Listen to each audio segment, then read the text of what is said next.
Bayangkan ada satu tempat di muka bumi ini, di mana halaman demi halaman pengetahuan dari ribuan tahun lalu masih tersimpan rapi.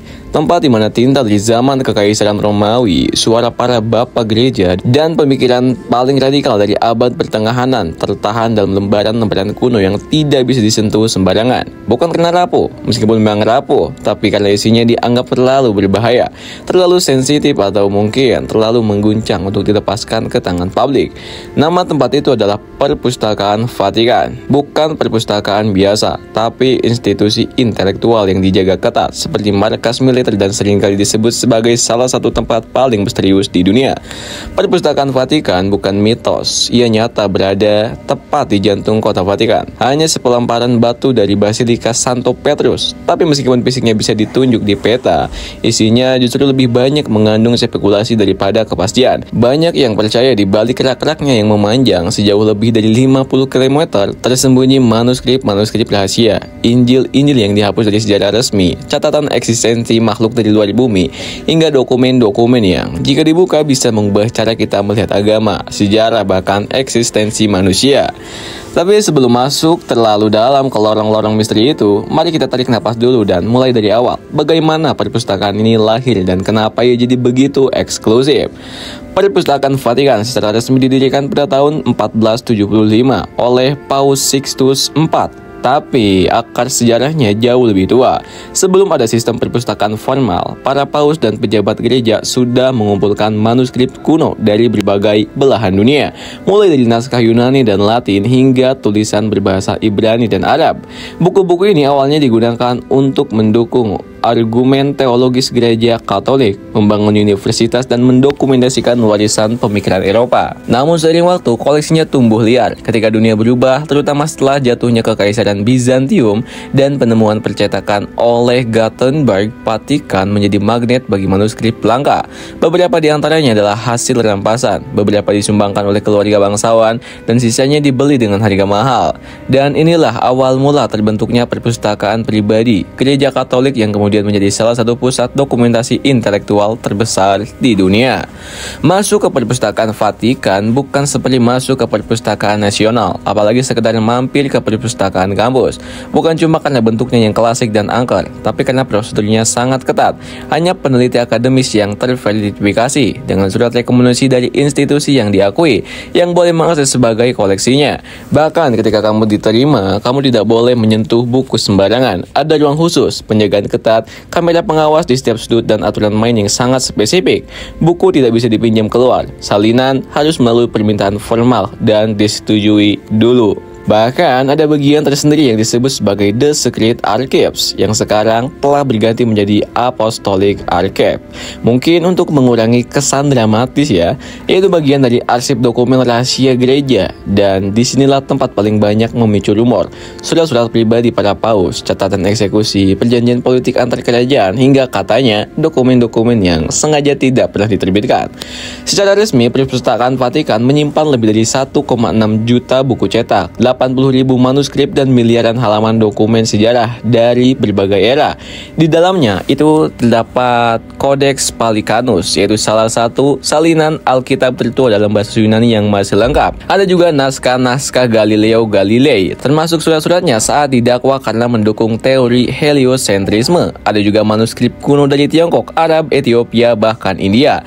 Ada juga surat asli dari Michelangelo, Erasmus, dan tokoh-tokoh Renaissance lainnya. Ada juga catatan korespondensi paus dengan para kaisar Romawi, raja-raja Eropa, hingga pemimpin Islam di masa lalu. Namun, yang tidak ada dalam daftar resmi inilah yang membuat orang penasaran. Benarkah ada Injil yang tidak pernah dipublikasikan? Apakah benar Vatikan menyimpan catatan interaksi makhluk asing dengan manusia? Apakah ada catatan tentang eksperimen spiritual, sihir, atau doktrin yang disensor karena terlalu radikal? Salah satu rumor paling populer menyebut bahwa Vatikan menyimpan Injil yang tidak diakui gereja, seperti Injil Thomas, Injil Maria Magdalena, Yohana hingga Injil Yudas.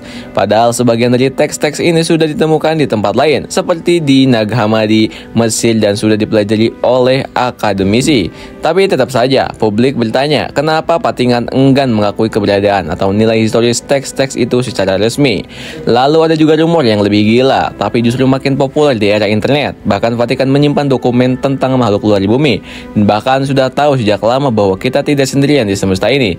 Rumor ini diperkuat oleh fakta bahwa Vatikan punya observatorium astronomis sendiri di Castel Gandolfo, dan beberapa petinggi gereja sempat menyatakan bahwa keberadaan makhluk luar angkasa tidak bertentangan dengan doktrin Kristen. Apakah itu berarti mereka tahu sesuatu yang kita tidak tahu? Yang membuat perpustakaan Vatikan menarik bukan hanya karena isinya, tapi karena posisi strategisnya dalam sejarah dunia. Dan disinilah agama bertemu dengan sains dan politik bertemu dengan filsafat.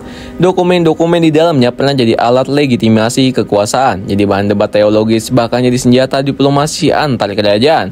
Misalnya dalam arsip rahasianya tersimpan dokumen-dokumen penting seperti surat ekskomunikasi Martin Luther, dokumen pengadilan Galileo, dan catatan perjanjian antara Vatikan dengan Nazi.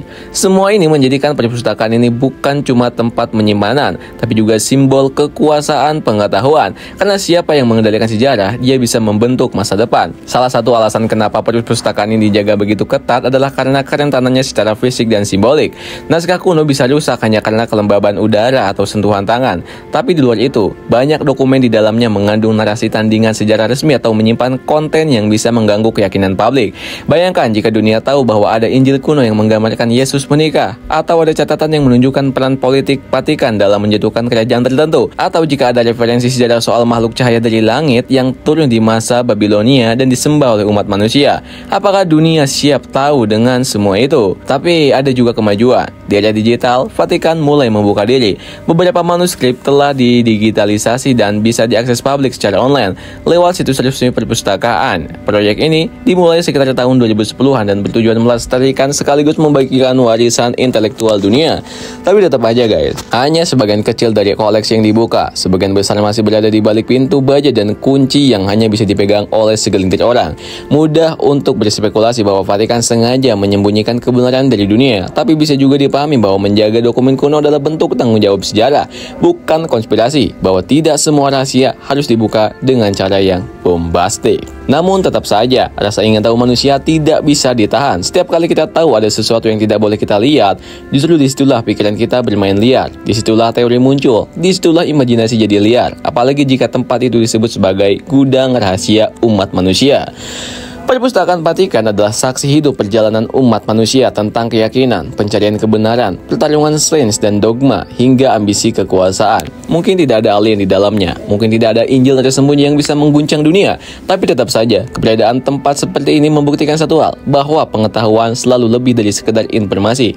Ia bisa jadi simbol kekuasaan, bisa jadi alat kontrol, atau bisa juga jadi pintu menuju pemahaman yang lebih luas, jika kita punya keberanian dan kerendahan hati untuk membukanya. So, ketika kamu berpikir tentang perpustakaan, jangan cuma bayangkan tempat sepi dengan aroma buku tua. Bayangkan lorong gelap penuh naskah emas yang tak boleh disentuh. Bayangkan kebenaran yang digantung di antara lembaran, dan bayangkan betapa berharganya sesuatu jika dunia rela menjaganya seketat itu. Kalau buku penyimpanan pengetahuan, maka perpustakaan Vatikan adalah labirin di mana pengetahuan rahasia bertabrakan, dan kita semua masih berdiri di luar pintunya, bertanya-tanya apa yang sebenarnya sedang dijaga di dalam sana. Gimana menurut kalian nih guys?